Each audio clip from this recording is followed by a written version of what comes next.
Irmãos, eu pedi para o Adilson, pegar uma vara para mim, uma vara seca, e tem a ver com aquilo que Deus colocou no meu coração para nós ministrarmos nessa noite. Querido, uma vara dessa aqui parece que não tem vida, vocês concordam? Imagina, essa vara pode dar fruto? Não pode. Essa vara, você acha que vai nascer folha, vai nascer flor nela?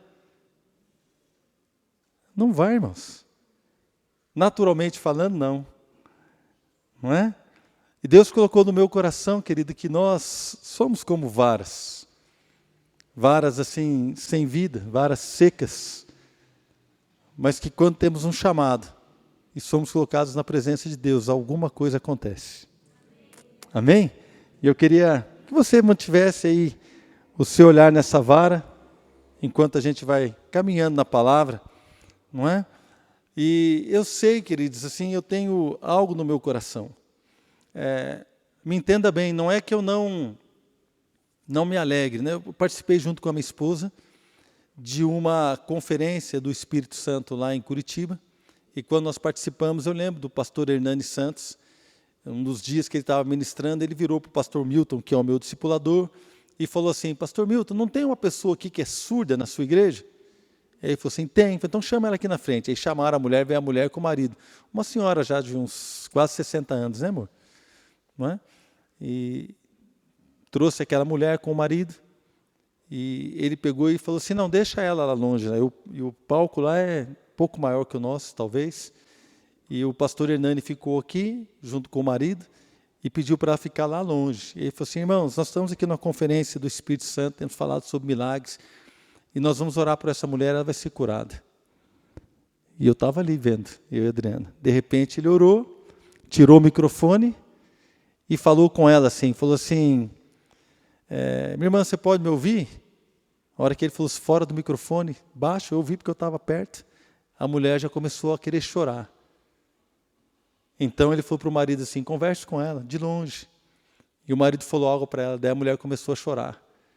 Aquela mulher foi curada na nossa frente, e a igreja entrou numa alegria. Na hora que ele viu que a igreja estava assim, feliz porque aquela mulher havia sido curada, na mesma hora ele já chamou a equipe de louvor e falou assim: vamos adorar aquele que fez o milagre. Ele tirou a atenção dele e começou a glorificar o Senhor Jesus. Eu achei tremendas duas coisas, tanto a preocupação dele em não ter o louvor da igreja, mas já adorar o Senhor. No mesmo momento ele saiu da frente e a igreja começou a cantar, louvar a Deus, e aquela mulher foi curada da sua surdez. Eu achei aquilo tremendo. Irmãos, eu conheço pessoas que têm sonhos de orar pelo cadeirante, e a pessoa sair da cadeira de rodas. Tem pessoas que têm sonho de orar pelos surdos, pelos cegos, e as pessoas serem curadas. Eu acho isso maravilhoso. Eu acho que este sonho Deus colocou no coração de algumas pessoas, mas eu tenho um sonho. Eu tenho um sonho diante de Deus. Parece o Martin Luther King: I have a dream. Eu tenho um sonho. O meu sonho, irmãos, que eu já tenho visto, mas eu tenho um sonho. O meu sonho é de ver pessoas curadas, transformadas, pessoas restauradas pelo poder do Evangelho.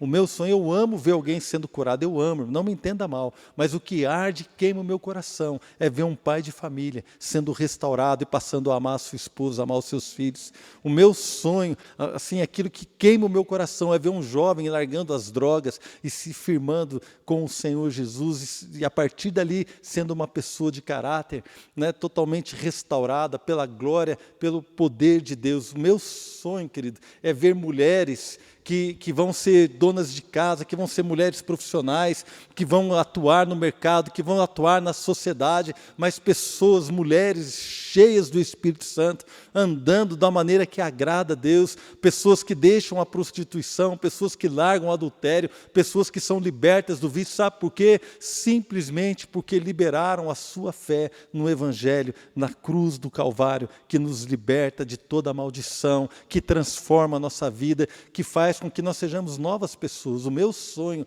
é ver pessoas transformadas. O meu sonho, querido, é ver essa vara florescendo e dando fruto. Esse é o meu sonho. E eu tenho colocado isso diante de Deus, e quando eu oro por você, querido, eu oro para que isso se cumpra na sua vida, para que você possa experimentar coisas grandes em Deus, transformação. Querido, o meu sonho é que a palavra de Deus venha impactar a nossa vida. Eu e você não podemos ficar inertes é sem ação nenhuma. Nós não podemos ficar sem nenhuma reação diante da palavra de Deus.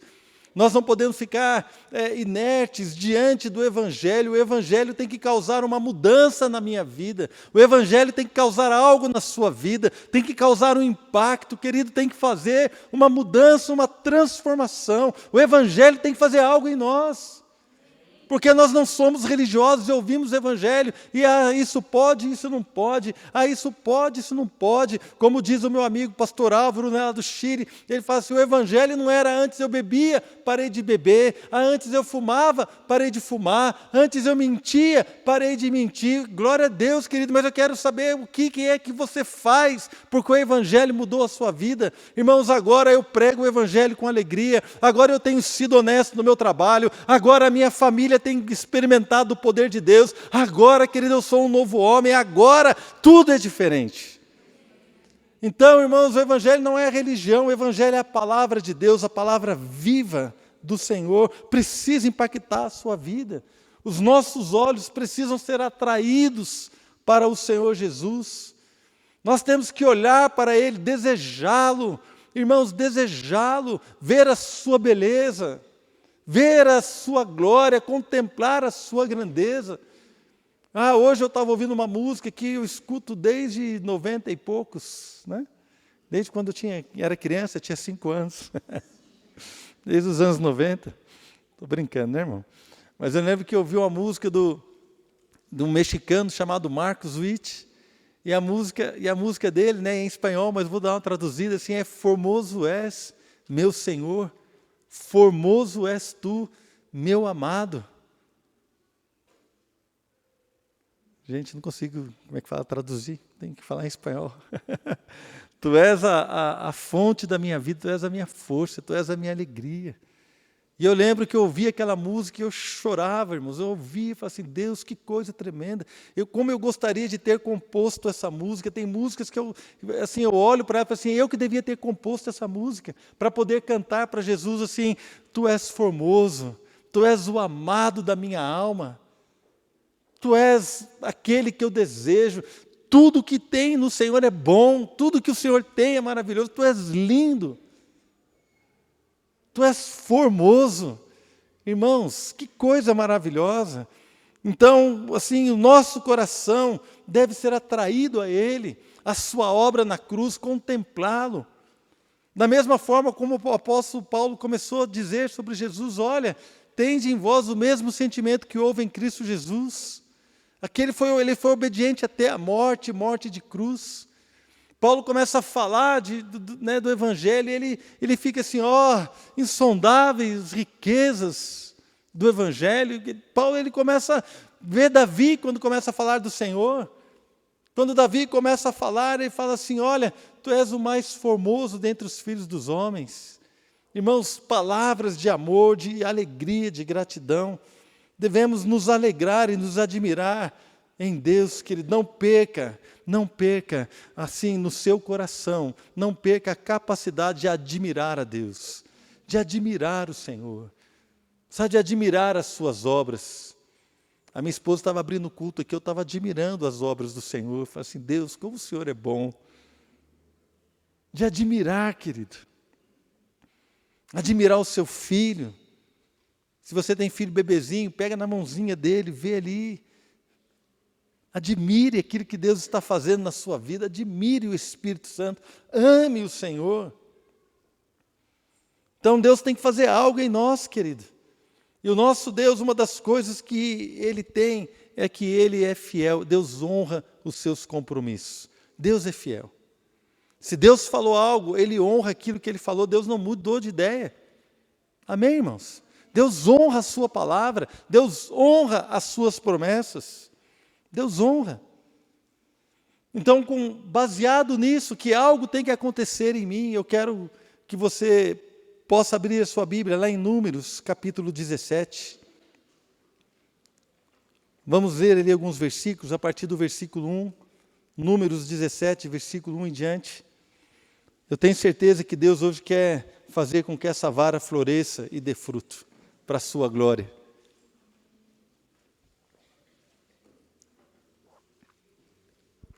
Aleluia. O Senhor disse a Moisés, eu vou ler na versão NVI, amém, irmãos? O Senhor disse a Moisés, peça aos israelitas que tragam 12 varas, uma de cada líder das tribos, escreva o nome de cada líder em sua vara. Na vara de Levi, escreva o nome de Arão, pois é preciso que haja uma vara para cada chefe das tribos. Deposite-as na tenda do encontro em frente à arca das tábuas da aliança, onde eu me encontro com vocês. A vara daquele que eu escolher florescerá, e eu me livrarei dessa constante queixa dos israelitas contra vocês. Deixa eu só dar um pano de fundo da história. Então, o povo estava andando ali no deserto com Moisés, estavam caminhando, Moisés e Arão. Arão foi levantado como sacerdote, e o povo começou a se queixar e a reclamar. Por que Moisés escolheu Arão como sacerdote? E alguns homens se levantaram dizendo, não, nós também queremos ser sacerdotes, Deus também fala com a gente. Então, teve a rebelião de Datã, Abirão e Coré. E depois você pode ler ali em Números 16. E depois esses homens foram tirados, houve ali um juízo de Deus naquele momento contra estes homens que se rebelaram contra Moisés. Depois começaram a reclamar de novo. E começaram a reclamar, a murmurar, então houve uma praga, e o próprio Arão, contra quem estava murmurando, Arão correu lá com o seu incenso, e seu incensário, e ele fez com que aquela praga parasse e salvou a vida daqueles que estavam reclamando dele mesmo. Está tudo isso escrito lá. E chegou uma hora que Deus falou assim, olha, então o pessoal está reclamando demais, vamos fazer algo para que não reste dúvida. Pega aí as varas para que acabe essa contenda contra vocês. Versículo 6. Então Moisés falou aos israelitas, e seus líderes deram-lhe 12 varas, uma de cada líder das tribos, e a vara de Arão estava entre elas. Moisés depositou as varas perante o Senhor na tenda que guarda as tábuas da aliança. No dia seguinte, Moisés entrou na tenda e viu que a vara de Arão, que representava a tribo de Levi, tinha brotado, produzido botões e flores, além de amêndoas maduras. Então Moisés retirou todas as varas da presença do Senhor e levou a todos os israelitas. Eles viram as varas e cada líder pegou a sua. Então, querido, diante de toda aquela murmuração, diante de toda aquela confusão, Deus fez uma proposta. Falou assim, olha, então se está tendo dúvidas sobre o chamado de Arão, vamos fazer, o que vocês acham? Vamos pegar as varas, e a vara que florescer é aquele que eu escolhi. Então eles pegaram varas como essa, 12 varas, colocaram diante da presença do Senhor, diante da arca da aliança. E de um dia para o outro, a vara de Arão floresceu, deu botão, deu flor, deu fruto maduro. De um dia para o outro, ou seja, um milagre, irmãos? Um milagre que Deus fez para o quê? Para dizer que ele era aquele que havia chamado Arão para o sacerdócio. Não é? Então, ninguém podia falar nada mais contra Moisés, porque eles achavam que era Moisés que tinha escolhido, mas ficou claro, que foi Deus. Então, pegando isso, irmãos, eu quero tentar trazer para mim e para a sua vida algo que Deus quer falar conosco nessa noite, algo que Deus quer ministrar aos nossos corações. Amados, ali somente a vara de Arão floresceu. Por quê? Porque ele foi chamado para o sacerdócio. Então, o florescer da vara tem a ver com o chamado. E a vara precisou ser colocada na presença do Senhor. Irmãos, então Arão e a sua descendência haviam sido chamados por Deus para exercer o sacerdócio. Então a primeira coisa que eu quero dizer sobre nós é que há um chamado. Há um chamado sobre a minha vida. Há um chamado sobre a sua vida.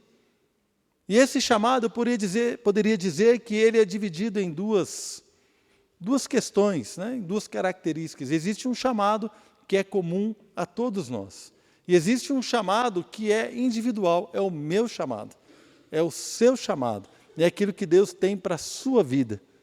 Mas existe um chamado, irmãos, que quer dizer respeito a mim e a você. Um chamado para todo aquele que aceita o Senhor Jesus como Senhor e Salvador da sua vida. Um chamado comum a nós. Um chamado que diz respeito a todos nós. Queridos, nós somos chamados para sermos luz do mundo e sal da terra. Está lá em Mateus capítulo 5. Você é chamado para ser luz do mundo. Você é chamado para ser sal da terra. Nós somos chamados para abençoar essa geração na qual nós vivemos. Nós somos chamados para viver em novidade de vida. 2 Coríntios 5,17 diz que aquele que está em Cristo é uma nova criação, uma nova criatura. As coisas velhas passaram, tudo se fez novo. Esse chamado é para mim e esse chamado é para o Ricardo que está lá atrás. Para o seu Seixo, para a Dona Maria que estão lá atrás. Esse chamado para mim, para eles, para o seu Bento, para a Dona Ilma, é o mesmo chamado. Nós somos chamados para viver uma nova vida. Sabe, a nossa vida velha passou. O tempo de vara seca, irmãos, passou.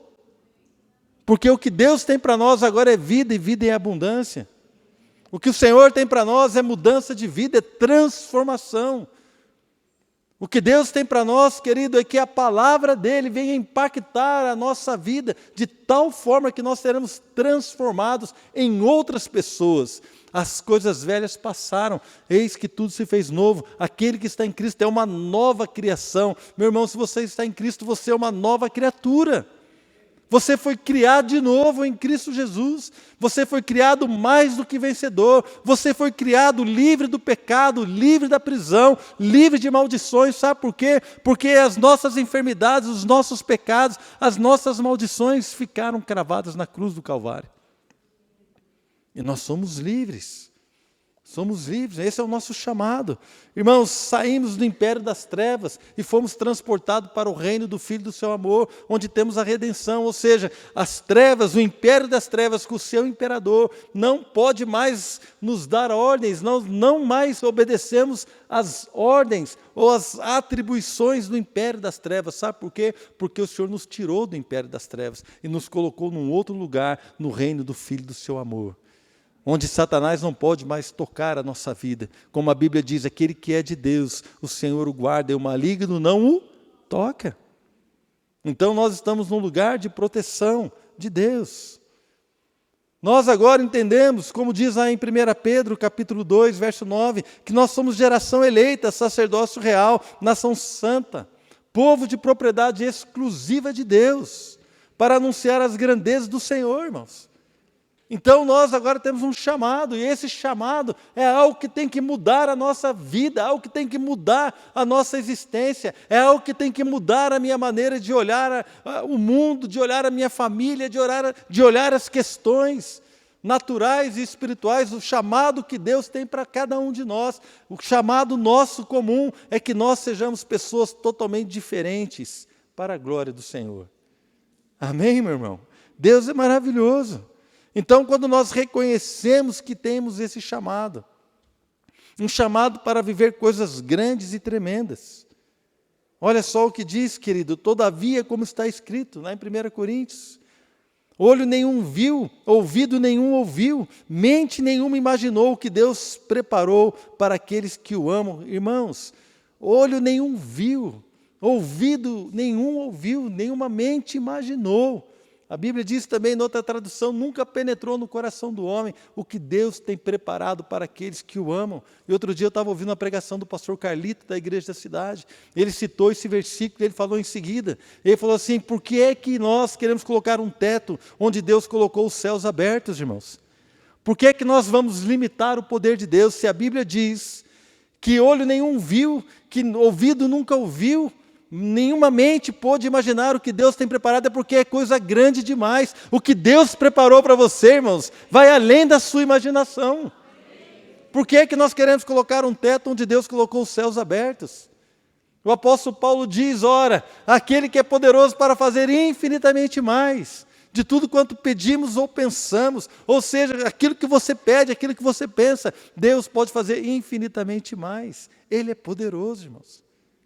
Mas nós ficamos limitados, olhamos para a vara e falamos assim, como é que isso aqui pode mudar? Olhamos para a nossa família e pensamos, não tem jeito, nossa, minha esposa não dá, o meu marido não dá, o meu filho não vai, o meu pai é difícil, a minha mãe é complicada, nossa, que situação difícil, ficamos olhando a vara como se ela não pudesse dar frutos, como se ela não pudesse florescer, e naturalmente ela não pode mesmo. Mas quando nós cremos que o Senhor tem um chamado para nós, e como nós já pregamos aqui outro dia, fiel é aquele que te chama, o qual também o fará. Amém, irmãos? Quando nós entendemos que Abraão creu, Abraão não duvidou da promessa, mas ele creu e pela fé se fortaleceu, dando glória a Deus. Ele creu que Deus era fiel e poderoso para cumprir aquilo que Deus havia prometido. Então Abraão se fortaleceu, porque ele sabia em quem ele podia confiar. Irmãos, quando nós olhamos para a promessa, nós entendemos que temos um chamado. Eu não posso me conformar em viver menos do que aquilo. Porque se eu vivo menos do que aquilo, querido, eu não estou desfrutando de algo maravilhoso que Deus já me deu. Deus já me deu liberdade, Deus já me deu essa mudança, Deus já me deu uma nova criação. Meu irmão, as coisas velhas passaram, tudo é novo na minha vida, e quando tudo é novo na minha vida, eu também sou novo, o meu coração é novo, a minha fé pode ser renovada, as minhas lutas podem ser ajudadas pelo Senhor, posso ser curado, posso ser restaurado, eu posso ser transformado. Eu preciso crer nisso, que Deus tem um chamado para mim. Então, quando eu creio que Deus tem um chamado, quando Arão pegou aquela vara que ele tinha, junto com os outros 12, e Arão foi ali, colocou o nominho dele nessa vara.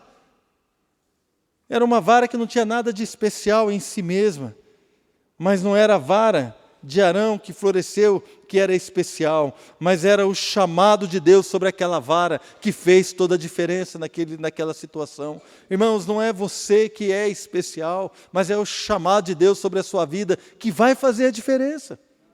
É o chamado de Deus sobre a minha vida que vai fazer a diferença. Aí nós falamos aqui de um chamado individual, que é aquilo que Deus tem para mim. Eu creio que existe também, Deus tem algo individualmente para cada um, mas eu quero dizer que Ele não se preocupe com o seu chamado individual, se preocupe primeiro em estabelecer as verdades que existem no chamado que Deus fez para a igreja. Se você não está vivendo em santidade, se você não está vivendo em liberdade, se você não está vivendo em novidade de vida, se nós não estamos vivendo as promessas que são comuns a todos nós, por que eu vou querer o meu chamado? Viva primeiro aquilo que Deus fez para você. Deixa que o seu chamado vai ser consequência da sua vida com Deus. Amém, irmãos? O nosso chamado vai ser consequência da nossa vida com Deus. Deus vai nos guiar, irmãos. Deus vai nos guiar e ora, Deus, eu quero saber para aquilo que o Senhor me chamou. Deus vai te mostrar quando nós começamos a passar de fase.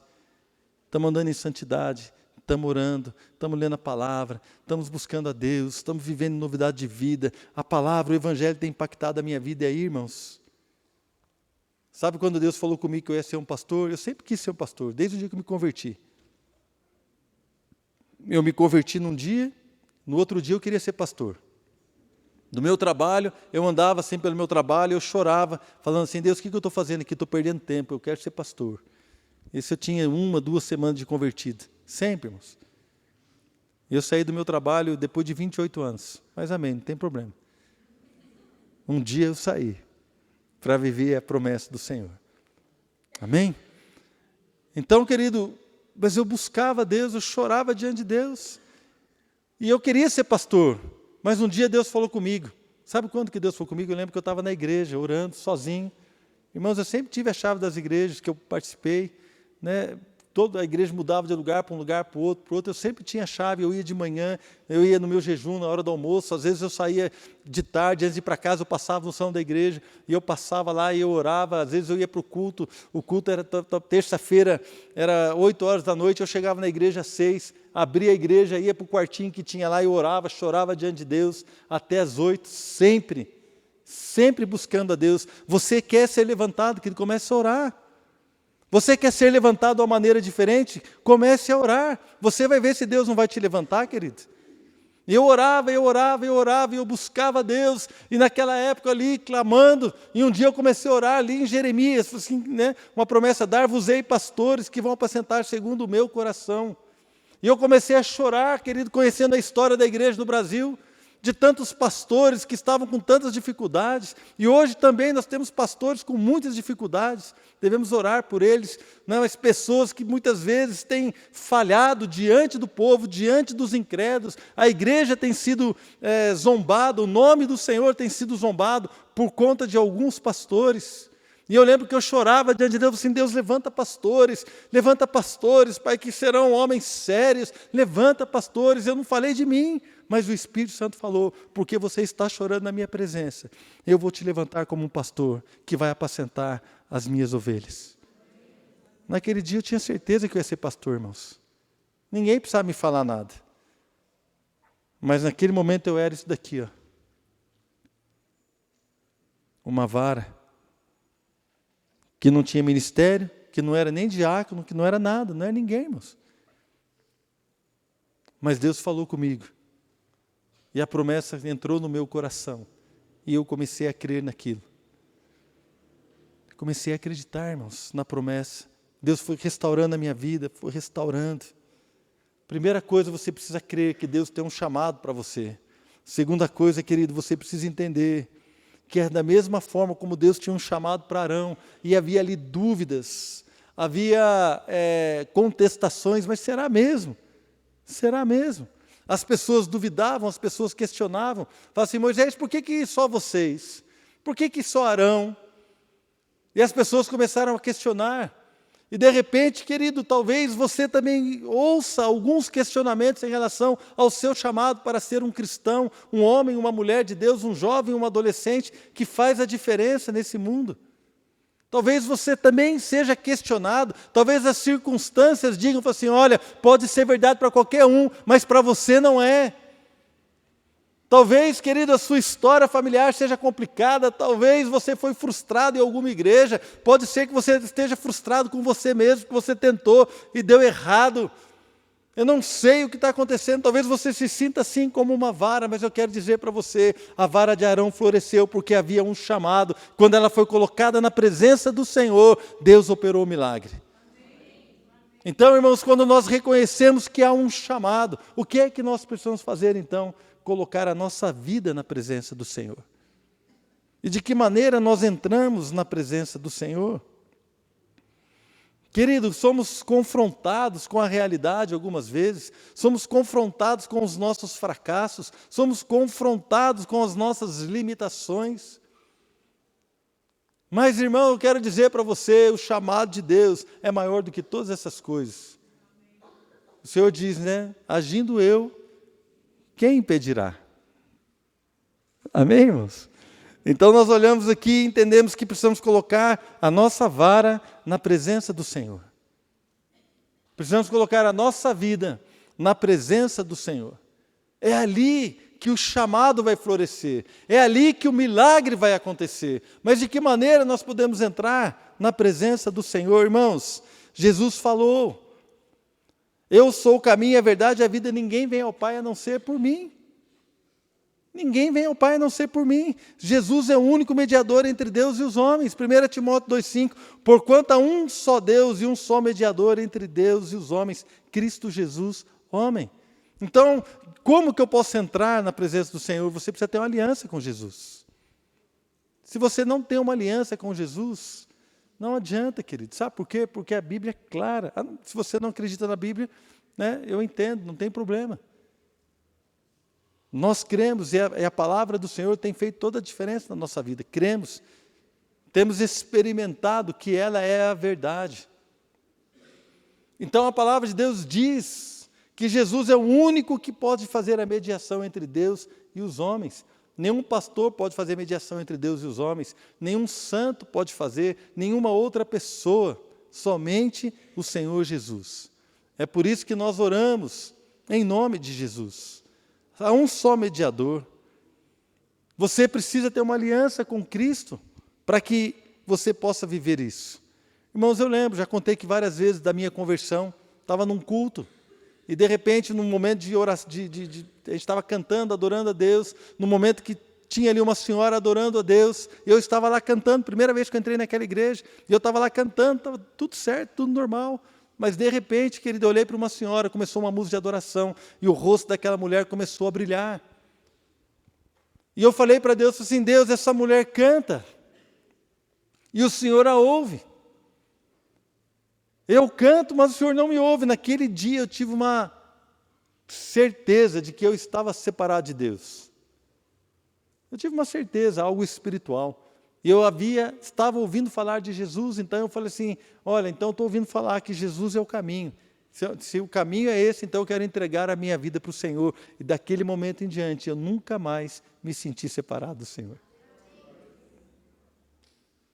Porque eu entrei pelo caminho, que é Jesus, que não é religião, que não é igreja, mas é o próprio Filho de Deus, o Senhor Jesus. Não é? Então Jesus é o caminho. Se não for por Ele, ninguém pode chegar ao Pai. Outra coisa, precisamos entrar pela oração. E também pela adoração, mas na prática como é que funciona isso? Não é? Em Hebreus capítulo 10, versículo 19.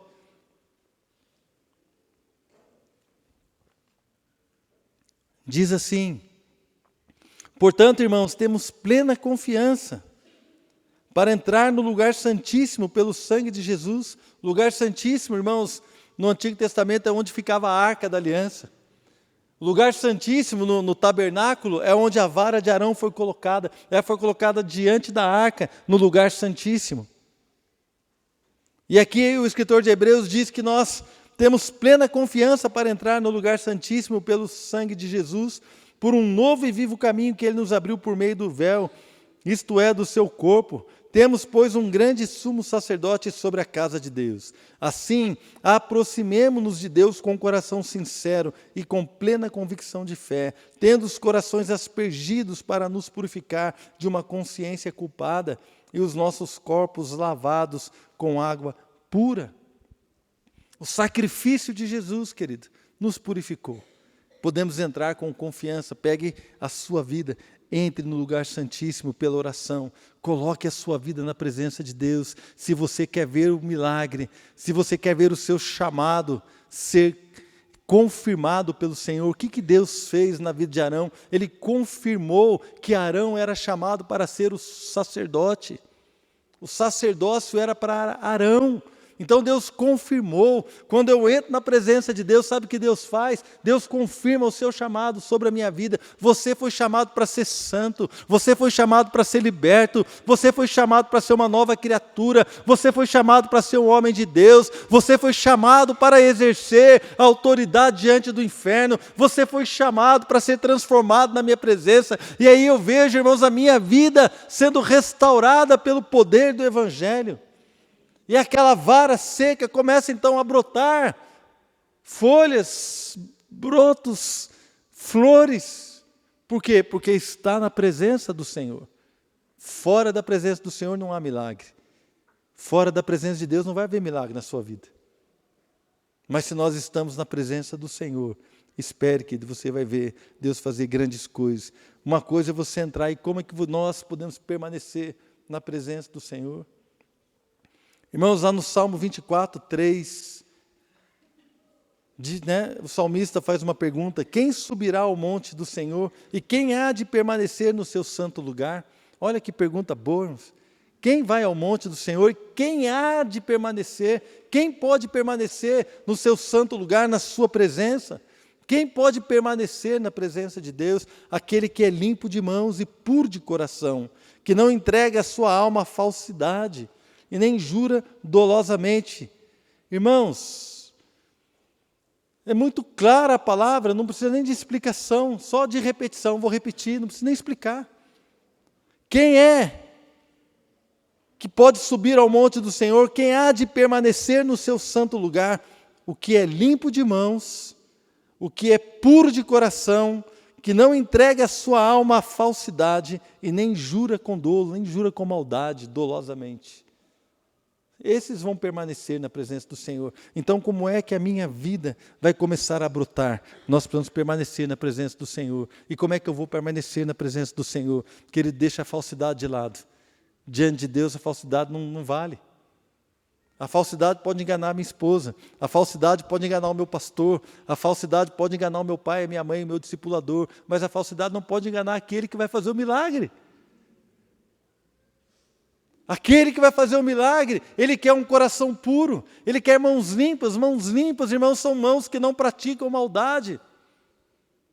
Fala das obras da nossa vida, as mãos falam das nossas obras, das nossas atitudes, querido, para permanecer na presença do Senhor, para permanecer onde o meu chamado vai ser confirmado, para permanecer onde a vara vai florescer, para permanecer num lugar de milagre, de mudança, de transformação. Eu preciso de arrependimento. Eu preciso de sinceridade, eu preciso de pureza de coração, eu preciso clamar a Deus, eu preciso, irmãos. Qual de nós teria condições de estar na presença do Senhor? Nenhum de nós.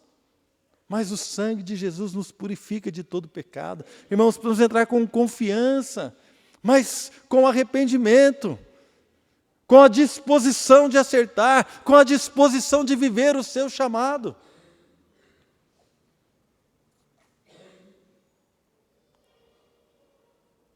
Aquele que é limpo de mãos, irmãos.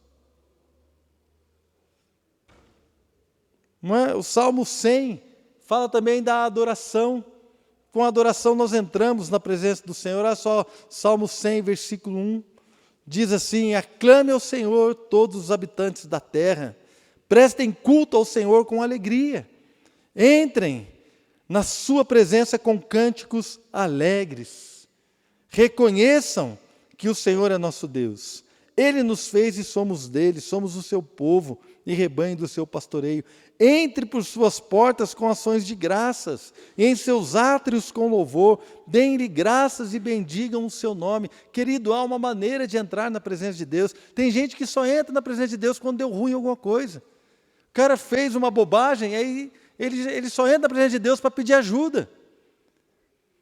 Ele só lembra de Deus quando está doente. Deus, estou doente, me ajuda, Senhor.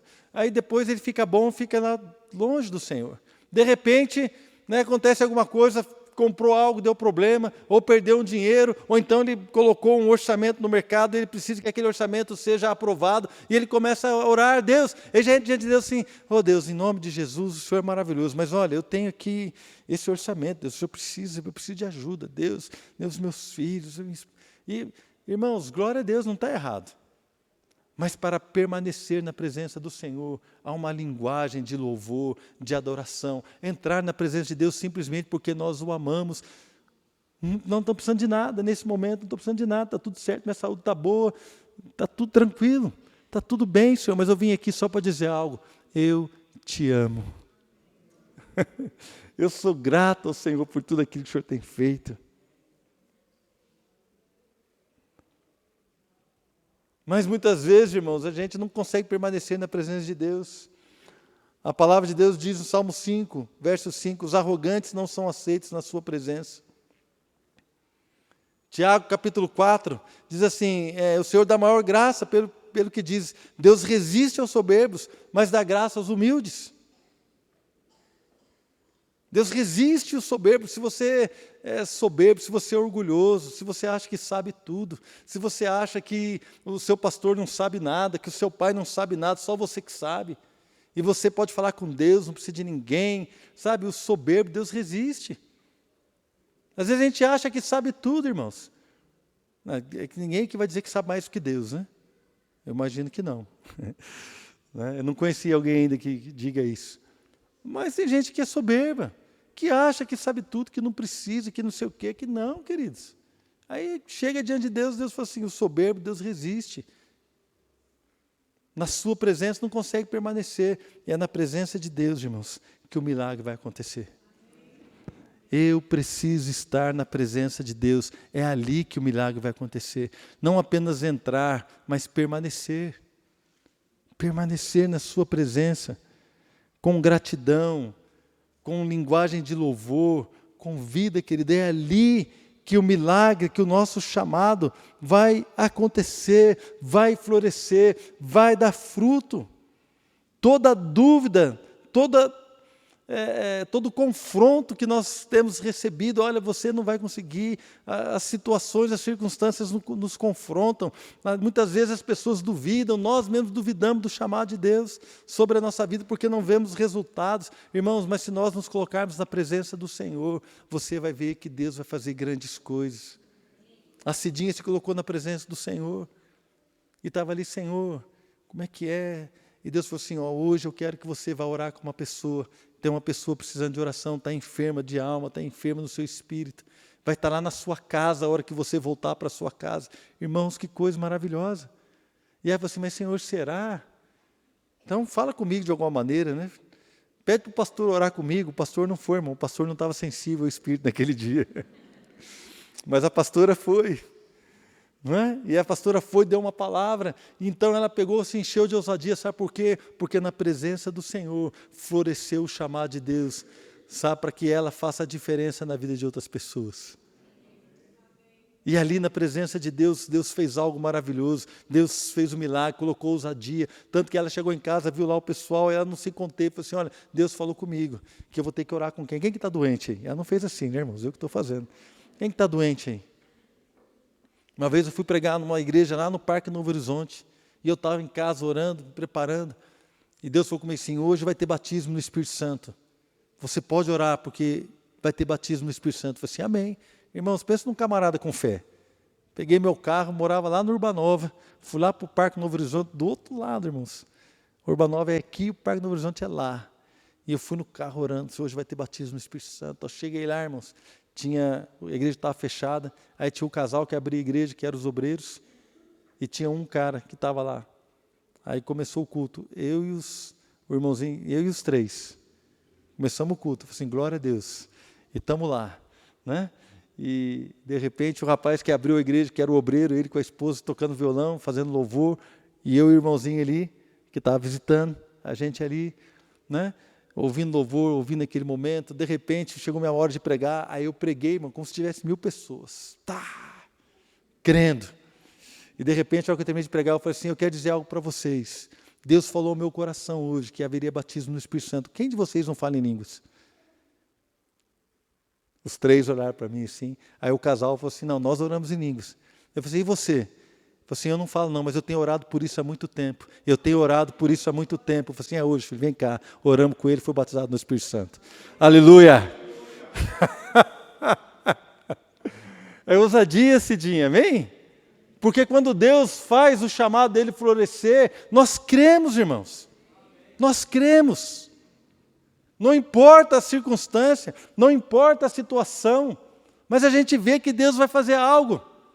Eu, quando trabalhava ali, no lugar que eu trabalhava, no Instituto de Pesquisas, eu fui fazer um trabalho lá no Pantanal Mato Grossense. Cheguei lá Mato Grosso do Sul, cheguei lá numa base da universidade, cheguei quieto, irmãos, com o meu violão assim, nas costas, e com a malinha, não falei nada, falei boa noite, peguei, entrei, guardei minhas coisas no dormitório e fui na cozinha, no refeitório, e tinha lá um casal que cuidava do refeitório, havia ali uma equipe de trabalho naquela base da universidade, e a mulher olhou para mim e falou assim: o senhor é crente?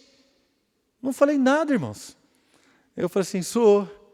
Ela falou assim: amém, que bênção. Eu falei assim: amém, glória a Deus. Aí o cara que me conhece, trabalha comigo, estava junto, falou assim: ele é pastor.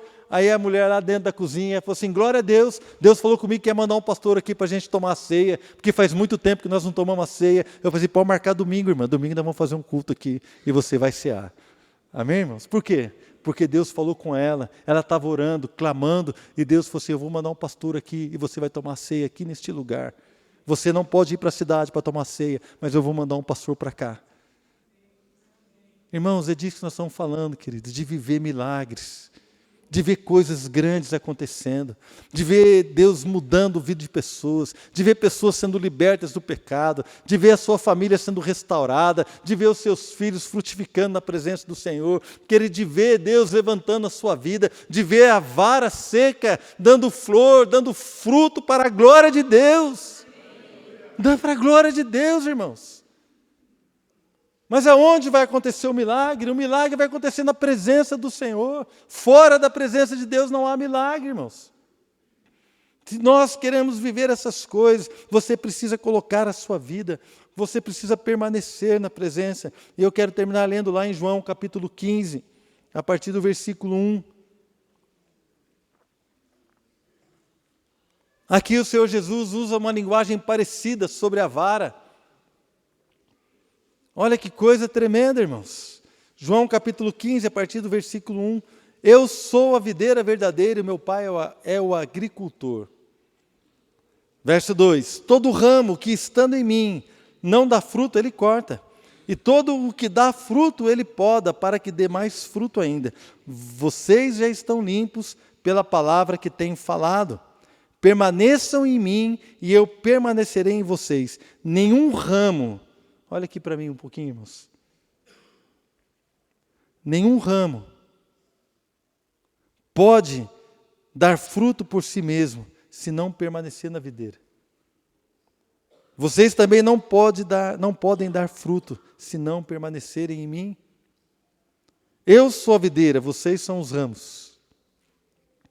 Se alguém permanecer em mim e eu nele, esse dará muito fruto. Pois sem mim, vocês não podem fazer coisa alguma.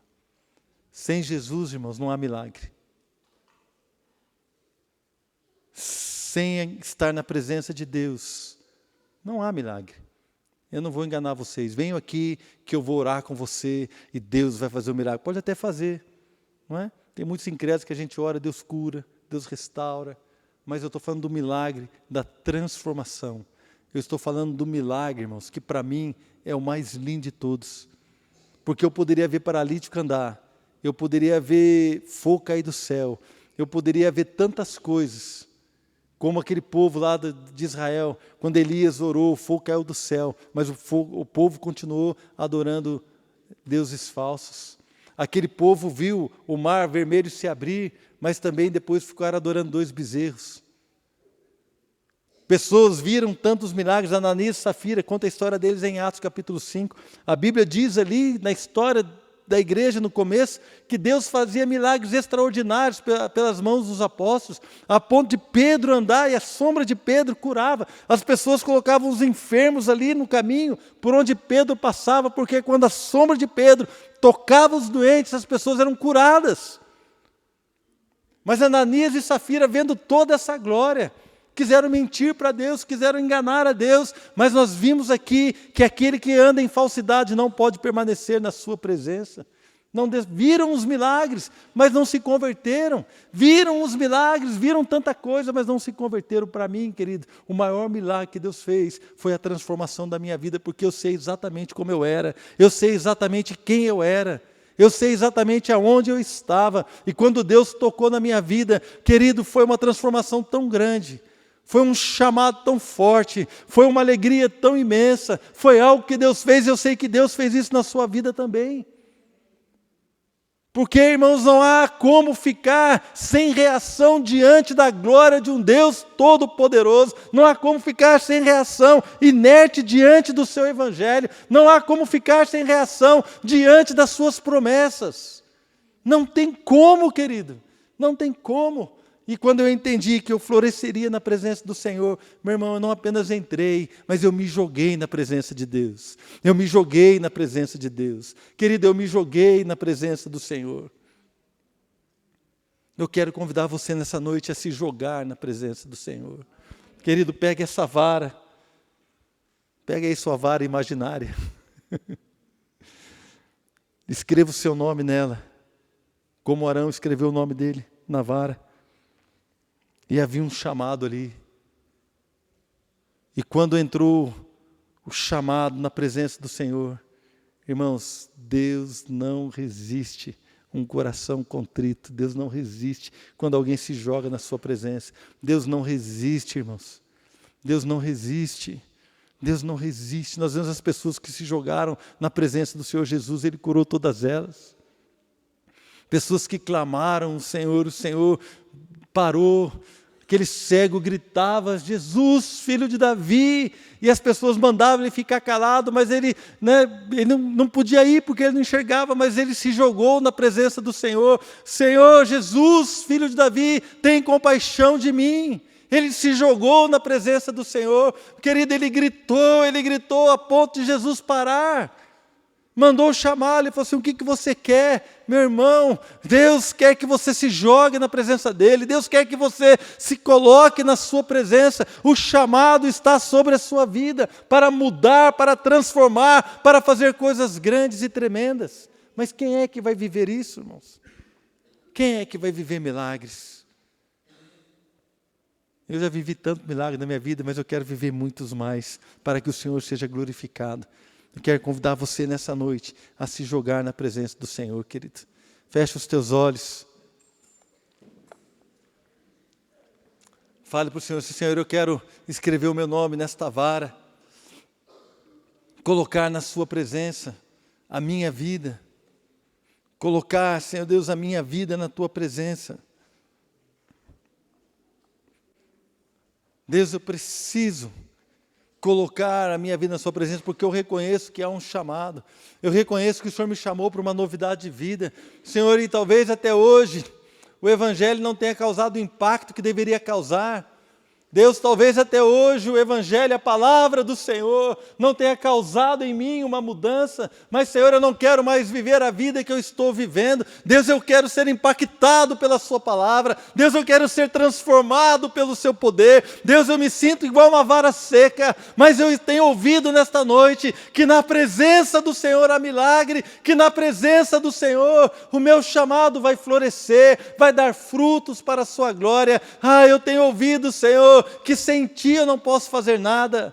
Eu quero me pegar no Senhor, eu quero me jogar na sua presença. Eu quero me jogar na sua presença. Senhor, eu quero me jogar na sua presença. Eu preciso viver milagres. Eu preciso, Senhor, ser transformado pelo Teu amor. Eu preciso, Senhor, ser transformado. Querido, na presença do Senhor há milagre. Deus vai fazer grandes coisas na sua vida. E o milagre que eu pedi para Deus fazer na sua vida hoje é que o Senhor possa transformar o seu coração hoje. Eu quero que o Senhor possa, de alguma forma, capturar a sua atenção. Eu pedi tanto para Deus, querido, que o Senhor possa tocar no teu coração e colocar em uma fome, colocar no teu coração um desejo de amá-lo, colocar no teu coração, querido, algo novo. Meu irmão, eu não quero que você possa continuar como uma vara seca, iguais a tantas outras que estão jogadas aí. Não é isso que deseja o meu coração. Pai, o Senhor sabe. No meu coração é um clamor, Deus, por ver vidas sendo transformadas. Pai, no meu coração há um clamor, Deus, por ver vidas sendo libertas, por ver jovens sendo transformados, por ver homens, mulheres sendo transformados, Pai, sendo libertos do pecado, da escravidão, da mentira de Satanás. Pai, eu sonho com mudança de vida, com transformação. Pai, vidas mudadas que vão impactar a outros. Pai, vidas transformadas que vão impactar a sua casa, a sua família, os seus familiares, vidas transformadas, Pai, que vão pregar sem palavras, que vão pregar apenas com as suas atitudes, homens e mulheres de Deus, chamados para florescer, chamados para dar frutos na sua presença, chamados para experimentar o seu milagre. Deus, o milagre não está na vara, o milagre não está em nós, mas o milagre está no Senhor, na sua fidelidade, no seu chamado, Pai, na sua proposta, Pai, naquilo que o Senhor tem para nós. Nós queremos viver milagres para que o Senhor receba a glória, para que o Senhor receba a glória. Meu irmão, não se conforme, querido, não se conforme com a vida presa, não se conforme com uma vida que não vive os milagres. Sabe por quê? Porque o chamado está sobre a sua vida. Coloque-se na presença do Senhor. Coloque-se na presença do Senhor e você vai ver, querido, o que Deus pode fazer com alguém que se coloca na sua presença. Você vai ver, eu profetizo, você vai experimentar mudanças, transformações tremendas diante do Senhor, diante de Deus. Quero chamar você nessa noite, fique de pé, querido. Quero convidar você, vamos fazer uma aliança diante do Senhor.